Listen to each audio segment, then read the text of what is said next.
কবিগুরু রবীন্দ্রনাথ ঠাকুরের লেখা পিতৃহৃদয়ের চিরন্তন বাৎসল্য প্রেমের এক অমর কাহিনী কাবুলিওয়ালা। আজ পরিবেশিত হবে এই কাহিনীর প্রথম পর্ব। গল্প পাঠে এবং বিভিন্ন চরিত্র চিত্রণে আমি মৌসুমী। আমার 5 বছর বয়সের ছোট মেয়ে মিনি এক দণ্ড কথা না কহিয়া থাকিতে পারে না। পৃথিবীতে জন্মগ্রহণ করিয়া ভাষা শিক্ষা করিতে সে কেবল 1 বৎসর কাল ব্যয় করিয়াছিল।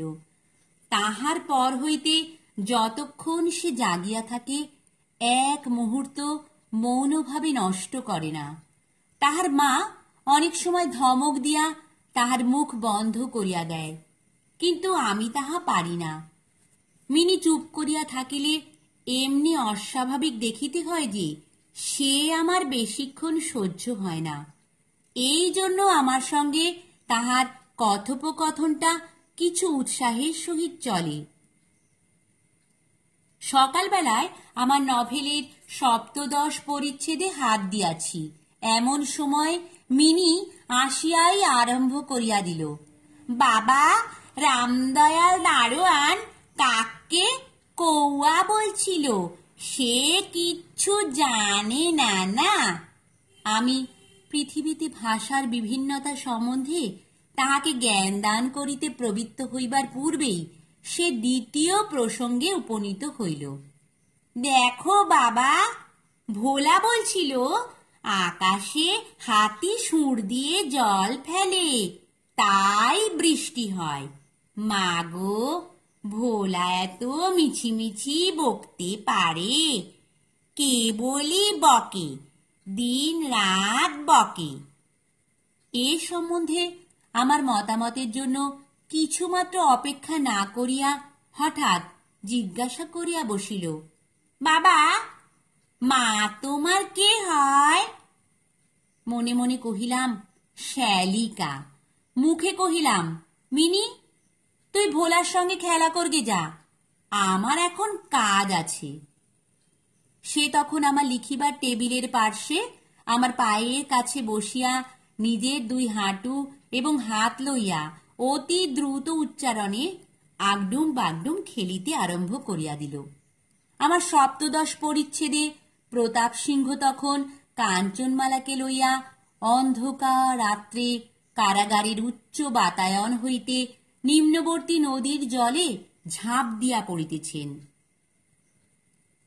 আমার ঘর পথের ধারে।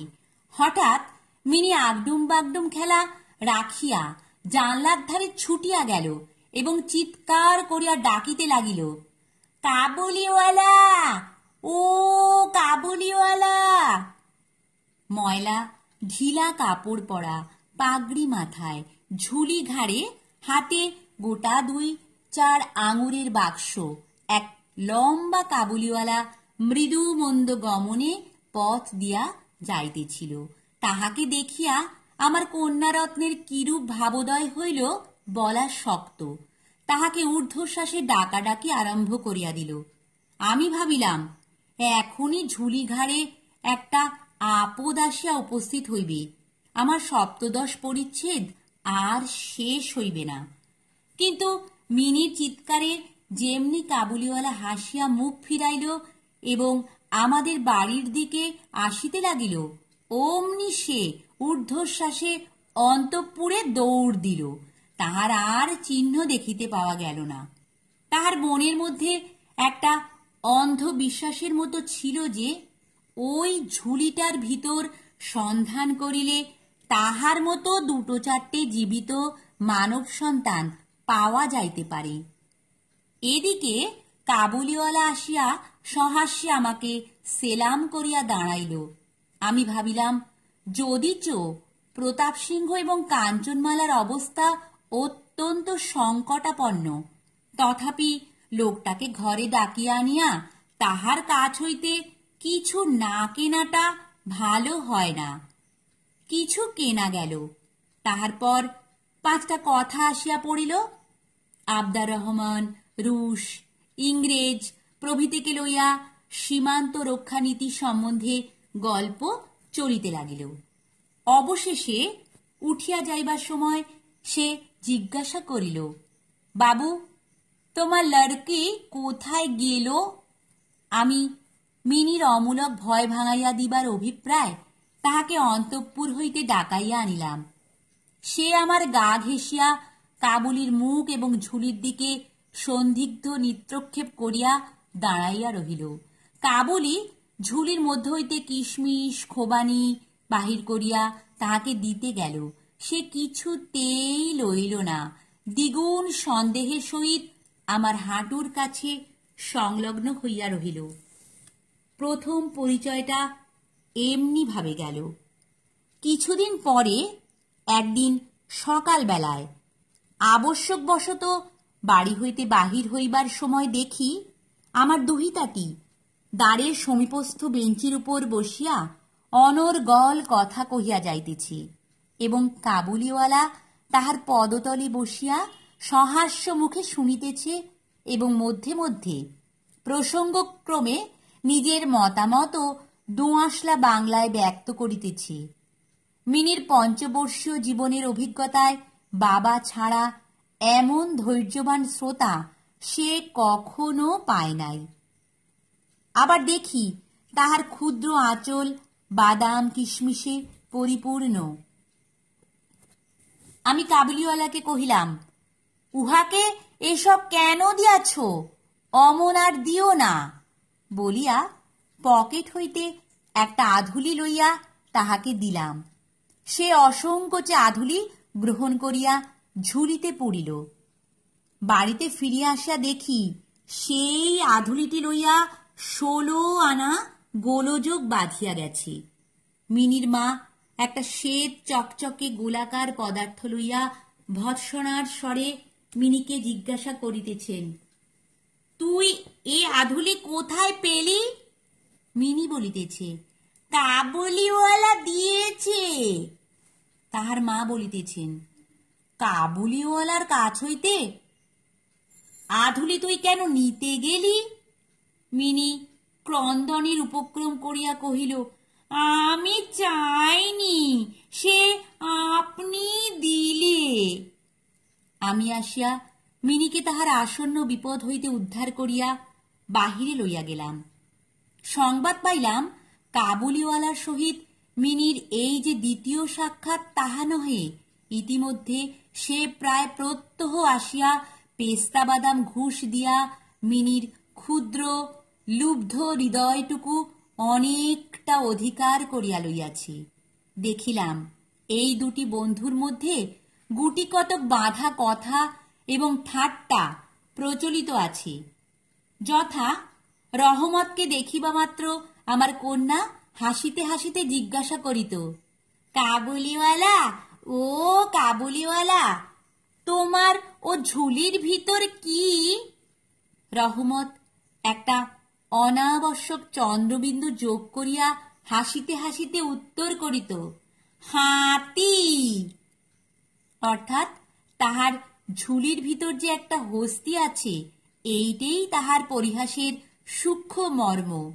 খুব যে বেশি সূক্ষ্ম তাহা বলা যায় না, তথাপি এই পরিহাসে উভয়েই বেশ একটু কৌতুক অনুভব করিত এবং শরৎকালের প্রভাতে একটি বয়স্ক এবং একটি অপ্রাপ্তবয়স্ক শিশুর সরল হাস্য দেখিয়া আমারও বেশ লাগিত। উহাদের মধ্যে আরও একটা কথা প্রচলিত ছিল। রহমত মিনিকে বলিত, খোঁখি, তুমি শ্বশুর বাড়ি কখনো যাবে না। বাঙালির ঘরের মেয়ে আজন্মকাল শ্বশুর বাড়ি শব্দটার সহিত পরিচিত, কিন্তু আমরা কিছু একেলে ধরনের লোক হওয়াতে শিশু মেয়েকে শ্বশুর বাড়ি সম্বন্ধে সজ্ঞান করিয়া তোলা হয় নাই। এই জন্য রহমতের অনুরোধটা সে পরিষ্কার বুঝিতে পারিত না, অথচ কথাটার একটা কোনো জবাব না দিয়া চুপ করিয়া থাকা নিতান্ত তাহার স্বভাব বিরুদ্ধ। সে উল্টিয়া জিজ্ঞাসা করিত, তুমি শ্বশুর বাড়ি যাবে? রহমত কাল্পনিক শ্বশুরের প্রতি প্রকাণ্ড মোটা মুষ্টি আস্ফালন করিয়া বলিত, "আমি শ্বশুরকে মারবে।" শুনিয়া মিনি শ্বশুর নামক কোনো এক অপরিচিত জীবের দুরবস্থা কল্পনা করিয়া অত্যন্ত হাসিত। এখন শুভ্র শরৎকাল। প্রাচীনকালে এই সময়েই রাজারা দিগ্বিজয়ে বাহির হইতেন। আমি কলিকাতা ছাড়িয়া কখনো কোথাও যাই নাই, কিন্তু সেই জন্যই আমার মনটা পৃথিবীময় ঘুরিয়া বেড়ায়। আমি যেন আমার ঘরের কোণে চিরপ্রবাসী। বাহিরের পৃথিবীর জন্য আমার সর্বদা মন কেমন করে। একটা বিদেশের নাম শুনিলেই অমনি আমার চিত্ত ছুটিয়া যায়। তেমনি বিদেশি লোক দেখিলেই অমনি নদী, পর্বত, অরণ্যের মধ্যে একটা কুটিরের দৃশ্য মনে উদয় হয় এবং একটা উল্লাসপূর্ণ স্বাধীন জীবনযাত্রার কথা কল্পনায় জাগিয়া উঠি। এদিকে আবার আমি একটি উদ্ভিজ্জ প্রকৃতি যে আমার কোনটুকু ছাড়িয়া একবার বাহির হইতে গেলে মাথায় বজ্রাঘাত হয়। সেই জন্য সকালবেলায় আমার ছোট ঘরে টেবিলের সামনে বসিয়া এই কাবুলির সঙ্গে গল্প করিয়া আমার অনেকটা ভ্রমণের কাজ হইত। দুই ধারে বন্ধুর দুর্গম দগ্ধ রক্তবর্ণ উচ্চ গিরিশ্রেণী, মধ্যে সংকীর্ণ মরুপথ, বোঝাই করা উষ্ট্রের শ্রেণীরও চলিয়াছে। পাগড়ি পরা বণিক ও পথিকেরা কেহ বা উটের পরে, কেহ বা পদব্রজে, কাহারো হাতে বর্ষা, কাহারো হাতে সেকেলে চকমকি ঠোকা বন্দুক। কাবুলি মেঘমন্দ্রস্বরে ভাঙা বাংলায় স্বদেশের গল্প করিত, আর এই ছবি আমার চোখের সম্মুখ দিয়া চলিয়া যাইত। মিনির মা অত্যন্ত শঙ্কিত স্বভাবের লোক। রাস্তায় একটা শব্দ শুনিলেই তাহার মনে হয় পৃথিবীর সমস্ত মাতাল আমাদের বাড়িটাই বিশেষ লক্ষ্য করিয়া ছুটিয়া আসিতেছি। এই পৃথিবীটা যে সর্বত্রই চোর, ডাকাত, মাতাল, সাপ, ব্যাঙ, ম্যালেরিয়া, শুঁয়াপোকা, আরশোলা এবং গোড়ার দ্বারা পরিপূর্ণ। এতদিন পৃথিবীতে বাস করিয়াও সে বিভীষিকা তাহার মন হইতে দূর হইয়া যায় নাই। রহমত কাবুলিওয়ালা সম্বন্ধে তিনি সম্পূর্ণ নিঃসংশয় ছিলেন না। তাহার প্রতি বিশেষ দৃষ্টি রাখিবার জন্য তিনি আমাকে বার বার অনুরোধ করিয়াছিলেন। আমি তাহার সন্দেহ হাসিয়া উড়াইয়া দিবার চেষ্টা করিলে তিনি পর্যায়ক্রমে আমাকে গুটিকতক প্রশ্ন করিলেন। কখনো কি কাহারও ছেলে চুরি যায় না? কাবুল দেশে কি দাস ব্যবসা প্রচলিত নাই?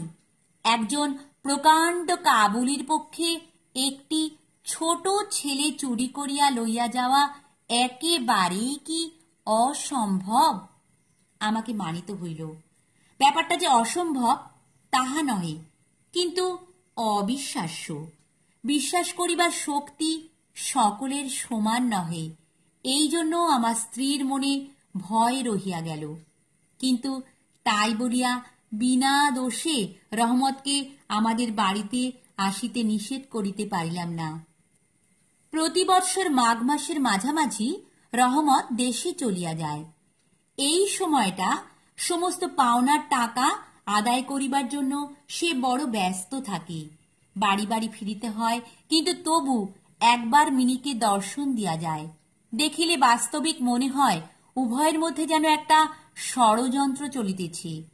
সকালে যেদিন আসিতে পারে না, সেদিন দেখি সন্ধ্যার সময় আসিয়াছে। অন্ধকারে ঘরের কোণে সেই ঢিলে ঢালা জামা পায়জামা পরা সেই ঝুলাঝুলিওয়ালা লম্বা লোকটাকে দেখিলে বাস্তবিক হঠাৎ মনের ভিতরে একটা আশঙ্কা উপস্থিত হয়। কিন্তু যখন দেখি মিনি কাবুলিওয়ালা, ও কাবুলিওয়ালা করিয়া হাসিতে হাসিতে ছুটিয়া আসে এবং দুই অসমবয়সী বন্ধুর মধ্যে পুরাতন সরল পরিহাস চলিতে থাকে, তখন সমস্ত হৃদয় প্রসন্ন হইয়া ওঠে। একদিন সকালে আমার ছোট ঘরে বসিয়া প্রুফশিট সংশোধন করিতেছি। বিদায় লইবার পূর্বে আজ দিন 2-3 হইতে শীতটা খুব কনকনে হইয়া উঠিয়াছে। চারিদিকে একেবারে হিহিকার পড়িয়া গেছে। জানালা ভেদ করিয়া সকালে রৌদ্রটি টেবিলের নিচে আমার পায়ের উপর আসিয়া পড়িয়াছে। সেই উত্তাপটুকু বেশ মধুর বোধ হইতেছে। বেলা বোধ করি 8টা হইবে। মাথায় গলাবন্ধ জড়ানো উষাচরণগত প্রাতঃভ্রমণ সমাধা করিয়া প্রায় সকলে ঘরে ফিরিয়া আসিয়াছে। এমন সময় রাস্তায় ভারী একটা গোল শোনা গেল। চাহিয়া দেখি আমাদের রহমতকে 2 পাহারাওয়ালা বাঁধিয়া লইয়া যাইতেছি। তাহার পশ্চাতে কৌতূহলী ছেলের দল চলিয়াছে। রহমতের গাত্রবস্ত্রে রক্তচিহ্ন এবং একজন পাহারাওয়ালার হাতে রক্তাক্ত ছোড়া। আমি দ্বারের বাহিরে গিয়া পাহারাওয়ালাকে দাঁড় করাইলাম। জিজ্ঞাসা করিলাম, ব্যাপারটা কি? কিয়দংশ তাহার কাছে, কিয়দংশ রহমতের কাছে শুনিয়া জানিলাম যে আমাদের প্রতিবেশী একজন লোক রামপুরী চাদরের জন্য রহমতের কাছে কিঞ্চিৎ ধারিত। মিথ্যাপূর্বক সেই দেনা সে অস্বীকার করে এবং তাহা লইয়া বচসা করিতে করিতে রহমত তাহাকে এক ছুরি বসাইয়া দিয়াছে। রহমত সেই মিথ্যাবাদীর উদ্দেশ্যে নানারূপ অশ্রাব্য গালি দিতেছে। এমন সময় কাবুলিওয়ালা, ও কাবুলিওয়ালা করিয়া ডাকিতে ডাকিতে মিনি ঘর হইতে বাহির হইয়া আসিল। রহমতের মুখ মুহূর্তের মধ্যে কৌতুকহাস্যে প্রফুল্ল হইয়া উঠিল। তাহার স্কন্ধে আজ ঝুলি ছিল না, সুতরাং ঝুলি সম্বন্ধে তাহাদের অভ্যস্ত আলোচনা হইতে পারিল না। মিনি একেবারেই তাহাকে জিজ্ঞাসা করিল, তুমি শ্বশুর বাড়ি যাবে? রহমত হাসিয়া কহিল, সেখানেই যাচ্ছে। দেখিল উত্তরটা মিনির হাস্যজনক হইল না। তখন হাত দেখাইয়া বলিল, শ্বশুরকে মারিতাম, কিন্তু কি করিব, হাত বাঁধা। সাংঘাতিক আঘাত করার অপরাধে কয়েক বৎসর রহমতের কারাদণ্ড হইল। নমস্কার। গল্প পাঠ ভালো লাগলে চ্যানেলটি সাবস্ক্রাইব করে দিও আর লাইক, কমেন্ট, শেয়ার করতে ভুলো না কিন্তু।